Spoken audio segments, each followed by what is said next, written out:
क्या हुआ था उस रात? क्या आप जानना चाहते हो?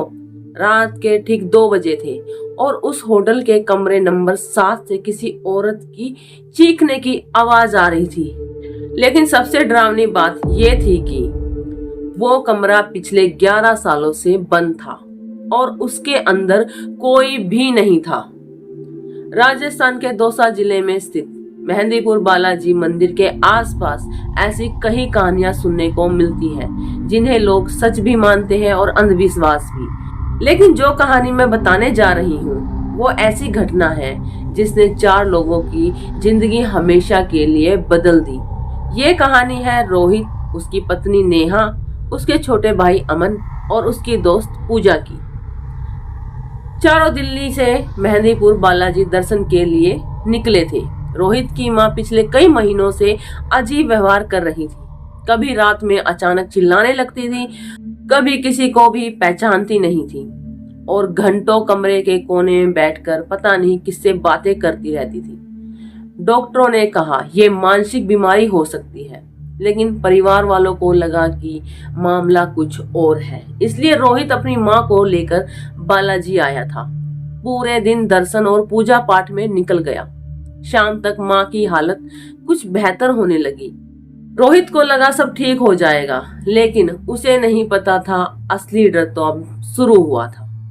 रात होने लगी थी। मंदिर के पास बने एक पुराने धर्मशाला जैसे होटल में उन्होंने एक कमरा ले लिया। होटल का नाम था श्री संकट मोचन निवास। बाहर से दिखने में बिल्कुल नॉर्मल था, लेकिन अंदर का माहौल अजीब था। दीवारों पर अजीब सी नमी थी, लंबे सुनसान गलियारे थे और हर तरफ अजीब सी खामोशी थी। रिसेप्शन पर बैठा था एक बूढ़ा आदमी और बार बार उन्हें ही घूरे जा रहा था, जैसे कुछ कहना चाह रहा हो, लेकिन कह नहीं पा रहा था। जब रोहित ने चाबी ली तो उसने अचानक पूछा, कमरा नंबर 5 ही चाहिए ना? रोहित बोला, हाँ क्यों? बूढ़े ने तुरंत नजरें झुका ली। कुछ नहीं बेटा, बस रात को अगर कोई आवाज देना तो दरवाजा मत खोलना। चारों हंस पड़े। उन्हें लगा बूढ़ा कोई अंधविश्वासी इंसान है। वे कमरे में चले गए। कमरा ठीक था, पुराना था लेकिन रहने के लायक भी था। रात के ठीक 11 बजे सब सो गए थे, सिवाय नेहा के। उसे नींद नहीं आ रही थी। अचानक उसे लगा जैसे बाहर गलियारे में कोई धीरे धीरे चल रहा हो, जैसे कोई नंगे पैर फर्श पर चल रहा हो। नेहा उठकर दरवाजे तक गई। उसने हॉल से बाहर देखा। गलियारा पूरा खाली था, कोई नहीं था। वो वापस आकर बिस्तर पर लेट गई, लेकिन तभी उसे एक आवाज सुनाई दी। इस बार आवाज ऊपर से नहीं, बगल वाले कमरे से आ रही थी। किसी औरत के रोने की आवाज थी। धीमी आवाज थी लेकिन साफ। नेहा ने रोहित को जगाया। सुनो, कोई रो रहा है। रोहित ने कान लगाया। वास्तव में कोई रो रहा था, बगल वाले कमरे में। रोहित बाहर निकला। कमरे के बाहर जाकर देखा, दरवाजे पर लिखा था कमरा नंबर 7। अंदर से किसी औरत के सिसकने की आवाज आ रही थी, कभी कभी चीख रही थी। रोहित ने दरवाजा खटखटाया, कोई जवाब नहीं आया। उसने हैंडल घुमाया, दरवाजा बंद था। तभी पीछे से आवाज आई, क्या कर रहे हो बेटा? वही बूढ़ा, रिसेप्शन वाला। उसका चेहरा पीला पड़ चुका था। रोहित बोला, अंदर कोई महिला परेशान लग रही है। बूढ़े की आंखें फैल गई। असंभव, ऐसा हो ही नहीं सकता। रोहित चिढ़ गया। आवाज तो साफ आ रही थी।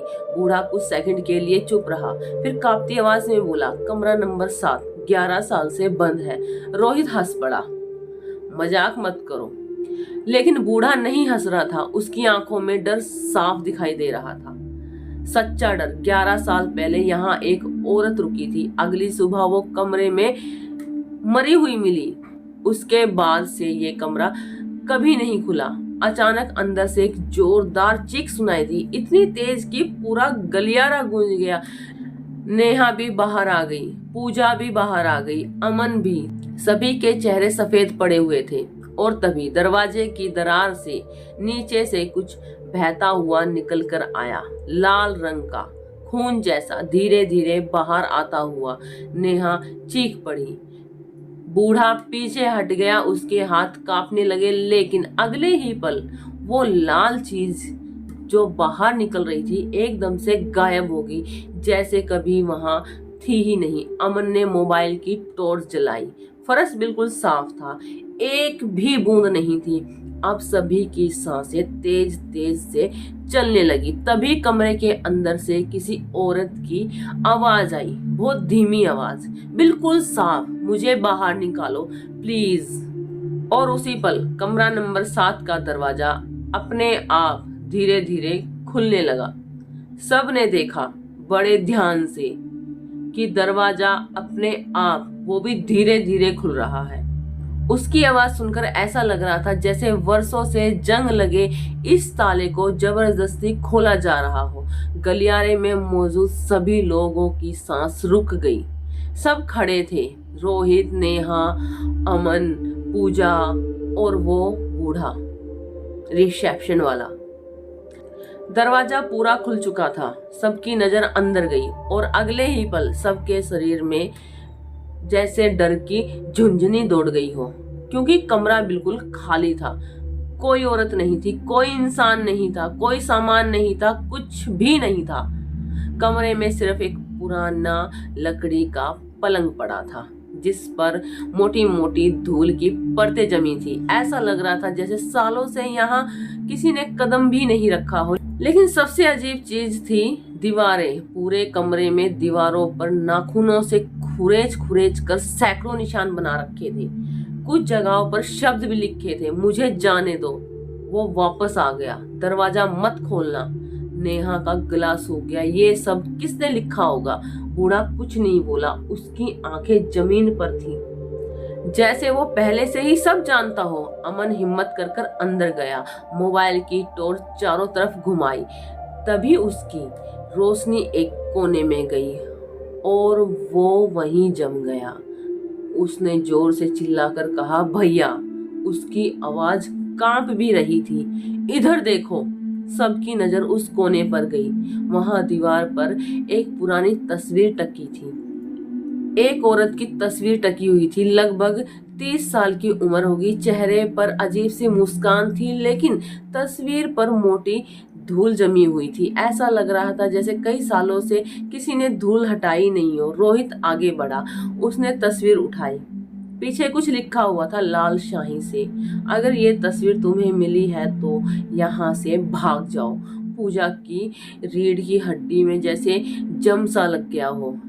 ये मजाक है क्या? लेकिन कोई जवाब नहीं दे पा रहा था, क्योंकि उसी पल कमरे का दरवाजा जोर से अपने आप बंद हो गया। नेहा चिल्ला पड़ी, पूजा रोने लगी।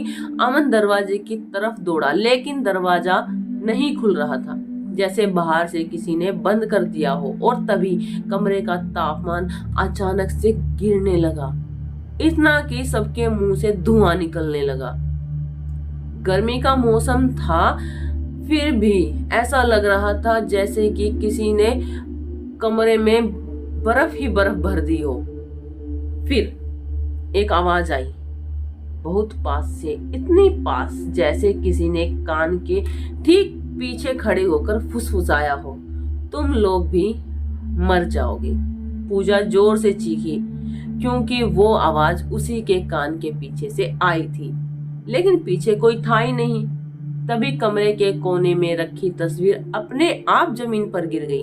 कांच टूट गया और उसके अंदर से एक मुड़ा हुआ कागज बाहर निकला। रोहित ने कांपते हाथों से कागज खोला। वो किसी औरत के डायरी का पन्ना था। उस पर लिखा था, मेरा नाम रचना है, मैं यहाँ 11 दिन पहले आई थी। सबने कहा था कि बालाजी के दर्शन से मेरी परेशानी दूर हो जाएगी, लेकिन यहाँ आने के बाद मुझे पता चला कि मेरे साथ कुछ और भी आ गया है, कुछ ऐसा जो इंसान जैसा नहीं है। वो हर रात मेरे कमरे में आता है, मुझे सोने नहीं देता है और कहता है कि मैं अब कभी यहाँ से नहीं जाऊंगा। नेहा के हाथ कांपने लगे। रोहित आगे बढ़ने लगा। अगर किसी को ये डायरी मिले तो कमरे की अलमारी के पीछे देखना, सच्चाई वहीं छुपी है। सबकी नजर कमरे की पुरानी अलमारी की तरफ गई। वो भारी लकड़ी की अलमारी थी, कमरे के सबसे अंधेरे कोने में रखी हुई थी। अमन और रोहित ने मिलकर उसे खिसकाना शुरू कर दिया। अलमारी धीरे धीरे खिसकने लगी और उसके पीछे जो दिखाई दिया उसे देखकर तो सबके होश उड़ गए। दीवार में एक छोटा सा दरवाजा बना हुआ था, लगभग 3 फुट ऊंचा, जैसे किसी गुप्त तहखाने का रास्ता हो। बूढ़ा रिसेप्शन वाला जो था, उसका चेहरा पीला पड़ा हुआ था। उसने डरते हुए कहा, नहीं, ये नहीं हो सकता। रोहित ने पूछा, क्या हुआ? बूढ़े की आंखों में आंसू आ गए। मैंने समझा था कि इसे हमेशा के लिए बंद कर दिया गया है। क्या? रोहित चिल्लाया। बूढ़ा कांपते हुए बोला, 11 साल पहले जिस औरत की मौत हुई थी, उसकी लाश कमरे में नहीं मिली थी। पूरा कमरा खामोश हो गया। सब एक दूसरे की तरफ देखने लगे। तो कहाँ मिली थी? बूढ़े ने उसे छोटे दरवाजे की तरफ इशारा किया और धीरे धीरे से बोला, उस तहखाने के अंदर। उसी क्षण तहखाने के दरवाजे के पीछे से किसी के जोर जोर से नाखून कुरेदने की आवाज आने लगी, जैसे कोई अंदर से बाहर निकलने की कोशिश कर रहा हो।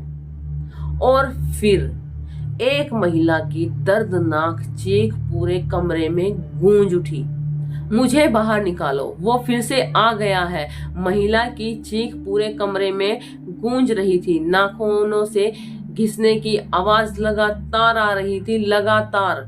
ऐसा लग रहा था जैसे कोई उस छोटे दरवाजे के पीछे बैठा हो, पूरी ताकत से बाहर निकलने की कोशिश कर रहा हो। नेहा रोने लगी, हमें यहाँ से जाना चाहिए अभी। लेकिन रोहित के मन में डर से ज्यादा जिज्ञासा थी। 11 साल पुराना बंद कमरा, मरी हुई महिला, छिपा हुआ तहखाना और अब ये आवाजें। उसे लग रहा था कि कोई बहुत बड़ा रहस्य उसके सामने खुलने वाला है। उसने मोबाइल की टॉर्च निकाली और धीरे धीरे उस दरवाजे के तरफ बढ़ने लगा। जैसे ही उसने हाथ बढ़ाया, अचानक अंदर की आवाज एकदम से बंद हो गई। एकदम सन्नाटा हो गया, इतना गहरा सन्नाटा कि सभी को अपनी धड़कनें साफ सुनाई दे रही थी। रोहित ने दरवाजे का हैंडल पकड़ा। वो बिल्कुल बर्फ जैसा ठंडा था। उसने धीरे धीरे से उसे घुमाना शुरू किया। क्लिक किया, दरवाजा खुल गया। अंदर पूरा अंधेरा था। नीचे जाने वाली पत्थर की सीढ़ियां पुरानी थी, टूटी हुई थी और नमी से भरी हुई थी। ऐसा लग रहा था जैसे काफी सालों से यहाँ कोई आया ना हो, यहाँ किसी ने कदम भी नहीं रखा हो। बूढ़ा वाला रिसेप्शन अचानक चिल्लाया, मत जाओ, भगवान के लिए मत जाओ। लेकिन अब देर हो चुकी थी। रोहित पहली सीढ़ी उतर चुका था, उसके पीछे अमन, फिर नेहा और फिर पूजा। आखिरी में मजबूरी में बूढ़े को भी सीढ़ियां खत्म करनी पड़ी और वे एक बड़े कमरे में पहुंच गए। कमरे को देखकर सभी की सांसें रुक गई। दीवारों पर सैकड़ों तस्वीरें लटकी हुई थी, पुरानी तस्वीरें, अलग अलग लोगों की तस्वीरें, कुछ पुरुष, कुछ महिलाएं, कुछ बच्चे। हर तस्वीर के नीचे तारीख लिखी हुई थी, 1997, 2001, 2005, 2010, 2015 और लगभग हर तस्वीर पर लाल रंग से एक शब्द में भी लिखा हुआ था, गायब। अमन के हाथ कांप गए। ये क्या है? बूढ़े ने सिर झुका लिया। मैंने कहा था ना, तुम्हें नीचे नहीं आना चाहिए था। रोहित चिल्लाया, सच बताओ, हमें जानना है। बूढ़े ने कांपती आवाज में कहना शुरू कर दिया, करीब 40 साल पहले यहाँ एक तांत्रिक रहता था। लोग दूर दूर से उसके पास आते थे।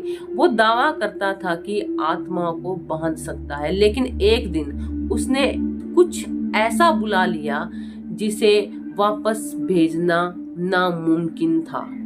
पूरा कमरा खामोश हो गया। क्या बुला लिया? नेहा ने फुसफुसा कर पूछा। बूढ़े ने जवाब दिया, जो इंसान नहीं था और जो हर कुछ साल में एक नई आत्मा मांगता था। तभी कमरे के सबसे अंधेरे कोने में हंसी की आवाज आई। बहुत धीमी आवाज थी, लेकिन बहुत ही डरावनी आवाज थी। हा हा करके वो जोर जोर से चिल्ला चिल्ला के हंस रहा था। पूजा चीख पड़ी क्योंकि वहां कोई खड़ा था। एक औरत, सफेद साड़ी, उलझे हुए बाल और चेहरा बिल्कुल खून से सना हुआ। वो महिला जो तस्वीर में थी। उसका नाम था रचना। उसकी आंखें पूरी तरह से काली थी और वो उन्हें देखकर मुस्कुरा रही थी। नेहा बेहोश हो गई, लेकिन सबसे डरावनी बात अभी बाकी थी। रचना धीरे धीरे अपना हाथ उठाती है और कमरे के पीछे वाली दीवार की तरफ इशारा करती है। सभी की नजर उधर गई। दीवार पर एक विशाल लोहे का दरवाजा था जिस पर मोटी जंजीरें बंधी हुई थी और उन जंजीरों पर जगह जगह ताजा खून लगा था, जैसे किसी ने अभी अभी उन्हें तोड़ने की कोशिश की गई हो। रचना के होठ हिल रहे थे। वो अंदर है। और अगले ही पल लोहे के दरवाजे के पीछे से एक आवाज आई। ऐसी आवाज आई जिसे सुनकर सबके पैरों के तले से जमीन खिसक गई। वो किसी इंसान की आवाज नहीं थी, वो किसी जानवर की भी आवाज नहीं थी, वो कुछ और था। कुछ ऐसा जो गुस्से में था, बहुत गुस्से में था। धड़ाम करके लोहे का दरवाजा जोर से हिला, फिर दोबारा हिला। सब कांपने लगे। इस बार पूरी दीवार भी कांप गई और तभी जंजीरों में से एक टुकड़ा टूटकर जमीन पर गिर गया। खनन करके बूढ़ा घुटनों पर गिर गया। उसकी आंखों में डर नहीं था, आतंक था। वो रोते हुए बोला, हे बालाजी, 40 साल बाद वो फिर से जाग गया है। और तभी लोहे के दरवाजे के पीछे से एक आवाज आई। बहुत धीमी आवाज थी और भारी भी थी और इंसानों जैसी तो बिल्कुल भी नहीं थी। इस बार कोई नहीं बचेगा। वो आवाज पूरे तहखाने में गूंज गई। इतनी भारी आवाज, इतनी डरावनी कि रोहित, अमन, नेहा और पूजा के शरीर बिल्कुल सुन पड़ गए। लोहे का विशाल दरवाजा लगातार कांप रहा था। हर वार के साथ जंजीरें टूटकर नीचे गिर रही थी। बूढ़ा रिसेप्शन वाला घुटनों पर बैठकर रो रहा था, हम सब मर जाएंगे, इस बार कोई नहीं बचा पाएगा। रोहित ने उसका कॉलर पकड़ लिया। आखिर ये है क्या, सच बताओ, बूढ़े ने कांपते हुए कहा। 40 साल पहले यहाँ एक तांत्रिक रहता था। उसने शक्ति पाने के लिए एक ऐसी सत्ता को बुलाया जो इंसानी दुनिया की नहीं थी, लेकिन वो उसे नियंत्रित नहीं कर पाया और सत्ता ने एक शर्त रख दी। हर कुछ साल में एक नई आत्मा मुझे चाहिए होगी और बदले में वो लोगों की इच्छाएं पूरी करेगा। अमन का चेहरा सफेद पड़ गया। मतलब ये सारी तस्वीरें उनकी हैं। बूढ़ा रो पड़ा। सब बली थे जो गायब हो गए थे, असल में मारे गए थे। कमरे में सन्नाटा छा गया। तभी रचना की आत्मा अचानक चीखी, भागो, अभी भागो। लेकिन देर हो चुकी थी। लोहे की जंजीरें सारी टूट चुकी थी और अगले ही पल दरवाजा खुल गया। अंधेरे के अंदर से पहले 2 लाल आंखें दिखाई दी, फिर एक विशाल काली आकृति दिखाई दी, इतनी बड़ी कि उसका सिर छत छू रहा था। उसका चेहरा इंसानों जैसा नहीं था, लेकिन आंखें पूरी तरह से लाल थी। मुंह बहुत लंबा था और उसके चेहरे पर सैकड़ों लोगों के चेहरे उभरे और गायब होते रहे, जैसे वो उन सभी आत्माओं को अपने अंदर कैद करके बैठा हो। नेहा चीख पड़ी। पूजा वहीं बेहोश होकर गिर गई। वो चीज धीरे धीरे उनकी तरफ बढ़ने लगी और तभी उसने सीधे रोहित को देखा, फिर मुस्कुराया। मैं तुम्हारा इंतजार कर रहा था। रोहित वहीं जम गया। रोहित कांपते हुए बोला, मैं मेरा इंतजार। वो आकृति हंस पड़ी और फिर उसने ऐसा सच बोला जिसने सब कुछ बदल दिया। तुम्हारी माँ याद है? रोहित का दिल रुक गया। वो बीमार नहीं थी, वो मुझे देख सकती थी क्योंकि मैं उसके साथ पिछले 20 सालों से हूँ। पूरा तहखाना खामोश हो गया। रोहित को अचानक माँ की सारी बातें याद आने लगी। रात को किसी से बातें करना, खाली कोनों को घूरना, बार बार कहना वो मुझे ले जाएगा। और तब पहली बार रोहित को समझ आया, माँ पागल नहीं थी, वो सच बोल रही थी। तभी वो शैतान सत्ता फिर बोला, मैं उसके लिए आया था लेकिन वो बालाजी पहुंच गई, इसलिए अब मुझे उसकी जगह तुम चाहिए। रोहित के पैरों के तले से जमीन खिसक गई। पूरा खेल उसी के लिए था। कमरा नंबर 7, रचना, तहखाना, सब उसे यहाँ तक लाने के लिए था। अचानक रचना की आत्मा रोहित के सामने आ गई। उसकी आंखों में अब डर नहीं था, सिर्फ गुस्सा था। आज नहीं, इस बार नहीं। और अगले ही पल उसने उस शैतानी सत्ता पर हमला कर दिया। पूरा तहखाना कांप उठा। बाकी कैद आत्माएं भी दीवारों से निकलने लगी। सैकड़ों आत्माएं, सभी एक साथ उस सत्ता पर टूट पड़ी। भयानक चीखें गूंजने लगी। पूरा तहखाना हिलने लगा। छत टूटने लगी। रचना चिल्लाई, भागो। अभी रोहित ने नेहा और पूजा को उठाया, अमन को पकड़ा और सभी सीढ़ियों की तरफ भागे। पीछे से लगातार धमाके हो रहे थे। चीखने के धमाके, गर्जने के धमाके और टूटती हुई दीवारों की आवाज के धमाके। किसी तरह से वे बाहर पहुंचे और जैसे ही होटल के बाहर निकले, पूरा भवन उनके सामने ढह गया। धूल का विशाल गुब्बारा आसमान में फैल गया। सब खत्म हो चुका था, या कम से कम उन्हें ऐसा लग रहा था। 3 महीने बाद रोहित की माँ पूरी तरह से ठीक हो चुकी थी। घर में सब कुछ नॉर्मल चल रहा था, अच्छा चल रहा था। एक रात रोहित कमरे में बैठा हुआ था, तभी उसके फोन पर एक नोटिस आया।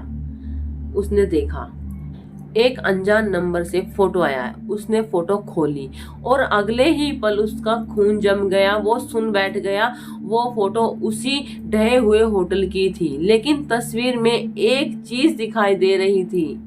मलबे के बीच कमरा नंबर 7, टूटा हुआ दरवाजा और उसके अंदर खड़ी थी रचना। वही सफेद साड़ी, वही काली आंखें, लेकिन इस बार वो मुस्कुरा नहीं रही थी। वो डरी हुई थी, बहुत डरी हुई थी, क्योंकि उसके पीछे अंधेरे में 2 लाल आंखें खुल चुकी थी और फोटो के नीचे सिर्फ एक लाइन लिखी थी, मैं अभी यहीं हूँ। दोस्तों, आपको अगर मेरी वीडियो पसंद आए तो वीडियो को लाइक करना, शेयर करना और मेरे चैनल को सब्सक्राइब जरूर करना। नमस्ते।